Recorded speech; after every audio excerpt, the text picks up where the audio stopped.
আসসালামু আলাইকুম। আশা করছি সবাই ভালো আছেন। আলহামদুলিল্লাহ আমরা বেশ ভালো আছি। নতুন আরও একটি ভিডিও নিয়ে আসলাম। আশা করছি শেষ পর্যন্ত দেখবেন, তাহলে ভালো লাগবে। আর এখন যে কাজকর্মগুলো করছি হয়তো ভাবতে পারেন দুপুরবেলা খাওয়া দাওয়া করার পরে, আসলে না, এই কাজগুলো আমি গতকালকে রাতের বেলা ফেলে রেখেছিলাম। সেই কাজগুলোই এখন আমি করে নিচ্ছি সকালবেলা ঘুম থেকে উঠে। কেননা সকালবেলা নাস্তা করতে হবে, নাস্তা তৈরি করতে হবে, তো সেই হিসাবে এখানে আগে পরিষ্কারটা করে নিই। তো কেন এগুলো রেখে ঘুমিয়ে পড়েছিলাম সেটাও আপনাদের সাথে একটু শেয়ার করি। আসলে কি, আমাদের বাসায় এমন একটা সিচুয়েশন সবসময় তৈরি হয়ে থাকে, কিছু না কিছু প্লেট বাটি এইভাবে আমাকে প্রায়ই রেখে দিতে হয়। খুব চেষ্টা করি আসলে রাতের বেলা সব কিছু সুন্দর করে গুছিয়ে তারপরে শোয়ার জন্য, কিন্তু কিছুতেই পারা যায় না। ছেলেরা এত রাতে আসে যে খাওয়া দাওয়া করে, তখন আমি আসলে ঘুমিয়ে পড়ি। আমার হাজব্যান্ড ওদের জন্য বসে থাকে, কেননা আমার ঘুম না হলে অতিরিক্ত অসুস্থ থাকি আমি। তো সেই হিসাবে আমাকে কিন্তু আগেই শুয়ে পড়তে হয়। আর আমার হাজব্যান্ড আমার ছেলেদের জন্য বসে থাকে, তো ওরা ওদের নিজেদের মতো করে হাত দিয়ে খাওয়া দাওয়াটা করে নেয়। কেননা আমি আসলে ডাইনিংয়ে সব কিছু গুছিয়ে তারপরেই রেখে দিয়ে আমি ঘুমিয়ে পড়ি।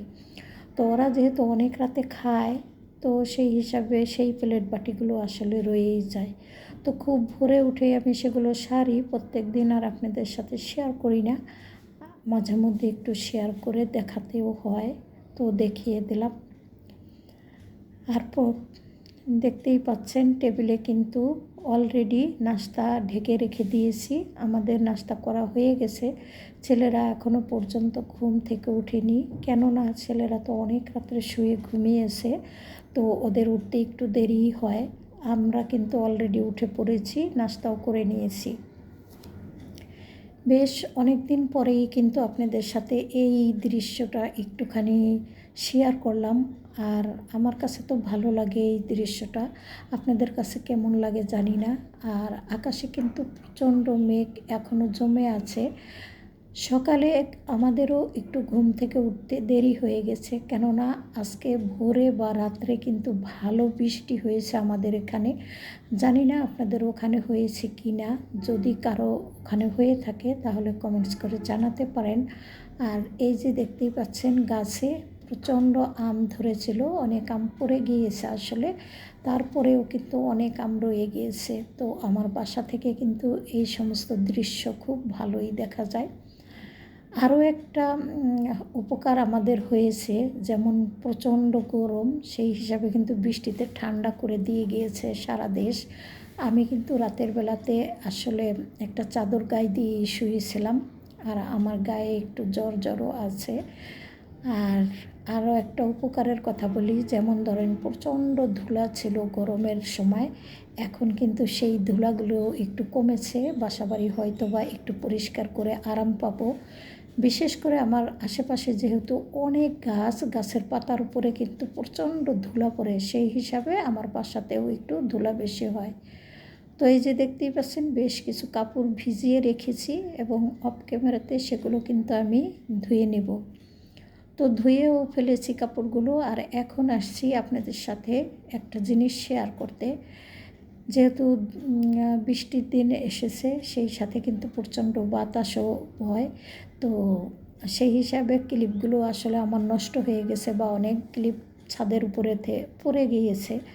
তো বেশ কিছু ক্লিপ আজকে কিনে আনলাম নতুন করে। এই ক্লিপগুলো দিয়ে আসলে সবসময় আর কি কাপড় এখন ক্লিপ দিয়ে আটকিয়ে দিতে হবে, কেননা বারান্দা হলেও কিন্তু বাতাসে পড়ে নিচে। তো যাই হোক, কাপড় ধুয়ে দিয়ে বারান্দায় ছড়িয়ে দিয়েছি, তারপরে গোসল করেছি, নামাজ পড়েছি। এখন চলে আসলাম আমি হলো রান্না করার জন্য।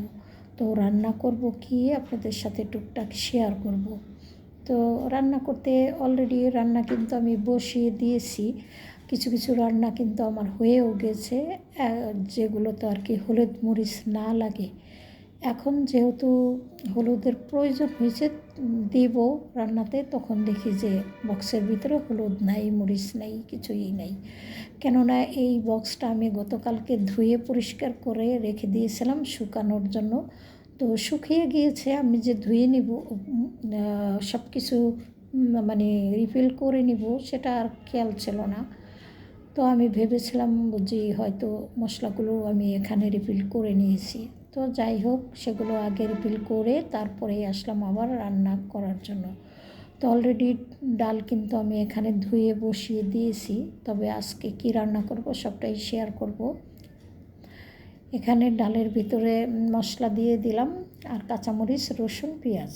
তো যাই হোক, ডাল রান্না কিন্তু আমার হয়ে গেছে। আর আম দিয়ে ঘন ডাল রান্না খেতে কিন্তু আমরা ভীষণ পছন্দ করি। গতকালকে আমি কিন্তু এনেছিলাম পুঁই শাক, তো সেই শাকগুলো কেটে খুব সুন্দর করে বেছে কুচে রেখেছিলাম।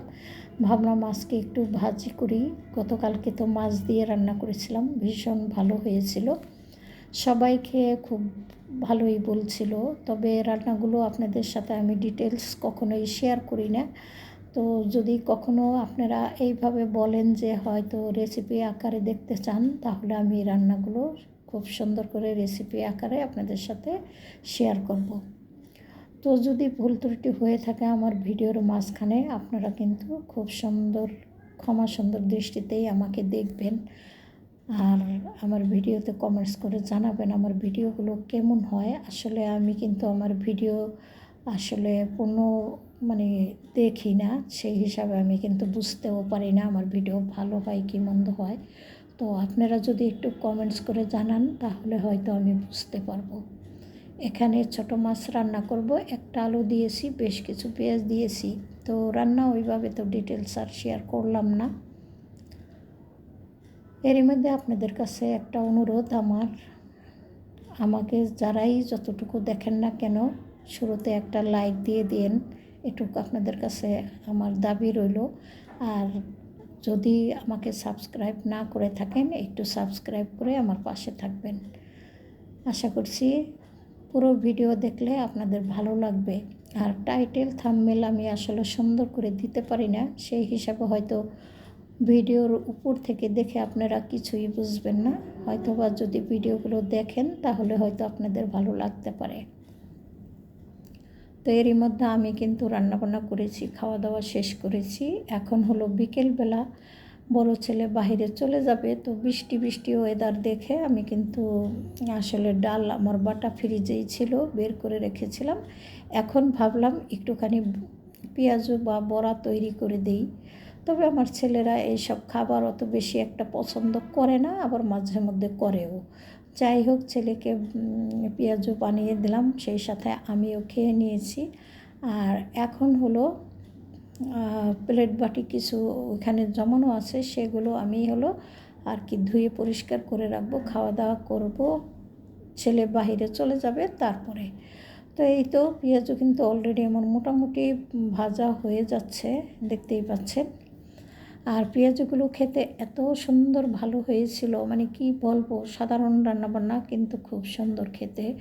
অনেকে দেখি অনেক কিছু দিয়ে আসলে বানায়, তো সেগুলো হয়তো বা খুব ভালো হয়, আমার অত বেশি হয়তো ভালো নাও হতে পারে বা কারোর কাছে নাও লাগতে পারে। কিন্তু আপনারা আসলে এইভাবে সাধারণভাবে বানিয়ে খেয়ে দেখবেন, আশা করছি খুব ভালো লাগবে। তো আজকের ভয়েসটা দিতে গিয়ে গলার সাউন্ডটা একটু কম হয়তো বা, কেননা আমার গলা একটু সমস্যা হয়ে গেছে। এই এত গরমে আমার আসলে কাশি হয়ে গিয়েছিল, তো কাশতে কাশতে গলাটা একটু বসেও গিয়েছে, সেই হিসাবে কিন্তু ভয়েসটা একটু কম। তো এই যে ছেলেকে দিয়ে দিলাম আর আমি একটু খেয়ে দেখলাম, এত মজা হয়েছে। তো আপনারা এইভাবে বানিয়ে খেয়ে দেখতে পারেন। আরও কিছু বড়া ভেজে রেখে দেব, যাতে করে সবাই আসার পরে খেয়ে নিতে পারে। তো খাওয়া দাওয়া শেষ করেছি, তারপরে এই যে দেখতেই পাচ্ছেন, দেখলাম যে চুলার চারদিকটা তেল একেবারে চিটচিটে হয়ে গেছে আর খুব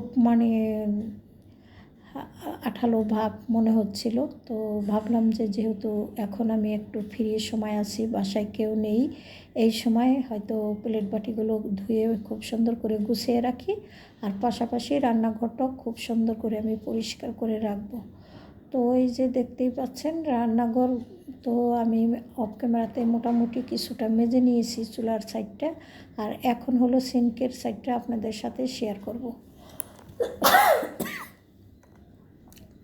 আমার গলার আওয়াজ শুনে বুঝতে পারবেন যে আমি কতটা আসলে গলা নিয়ে সমস্যায় আছি। তো যাই হোক, এদিক থেকে চুলার রডগুলো বসিয়ে দিলাম, আর এই জায়গাটা এখন আমি হলো সাবান দিয়ে খুব সুন্দর করে মেজে ঘষে পরিষ্কার করে নেব। প্রথমে ভেবেছিলাম এমনিতেই রেখে দেবো, পরে দেখলাম খুব আঠা আঠা লাগছিল, সেই হিসাবে একটু ভীম সাবান দিয়ে খুব সুন্দর করে একটু মেজে নিলাম। তো প্রায় দিনই এরকম করে মাজা ঘষা করে রাখতে হয়, তা না হলে কিন্তু রান্নাঘরে আর রান্না করার উপযোগী থাকে না। তো মাঝে মধ্যে এইভাবে করে নিই, আর মানে কয়েকদিন পরে পরে একদম ডিপ ক্লিন করি। তো দেখতেই পাচ্ছেন সিঙ্কের সাইডটা কিন্তু খুব সুন্দর করে একটু মেজে ঘষে নিলাম, আর আমি কয়েকবার করেই কিন্তু সিঙ্কটা পরিষ্কার করে নিয়েছি। আর যে ন্যাকড়াটা দিয়ে আমি আসলে মানে মুছে নিচ্ছি, সেই ন্যাকড়াটা কিন্তু আমি বারবার ধুয়ে নিচ্ছিলাম, এতে করে সিঙ্কটা পরিষ্কার পানি দিয়েও কিন্তু ধোয়া হয়ে গেল। আর এখানে আমি কখনোই সবজি প্লেট ছাড়া আর কিছুই ধোয়াধুয়ির কাজ করি না, কারণ সিঙ্কের উপর অতিরিক্ত কিছু করলে আমার কাছে ভালো লাগে না। তো যাই হোক, ভুল ত্রুটি ক্ষমা সুন্দর দৃষ্টিতে দেখবেন। আপনাদের কাছ থেকে বিদায় নিয়ে নেব আমি। সবাই ভালো থাকেন, আমার পাশে থাকেন। আল্লাহ হাফেজ, আসসালামু আলাইকুম।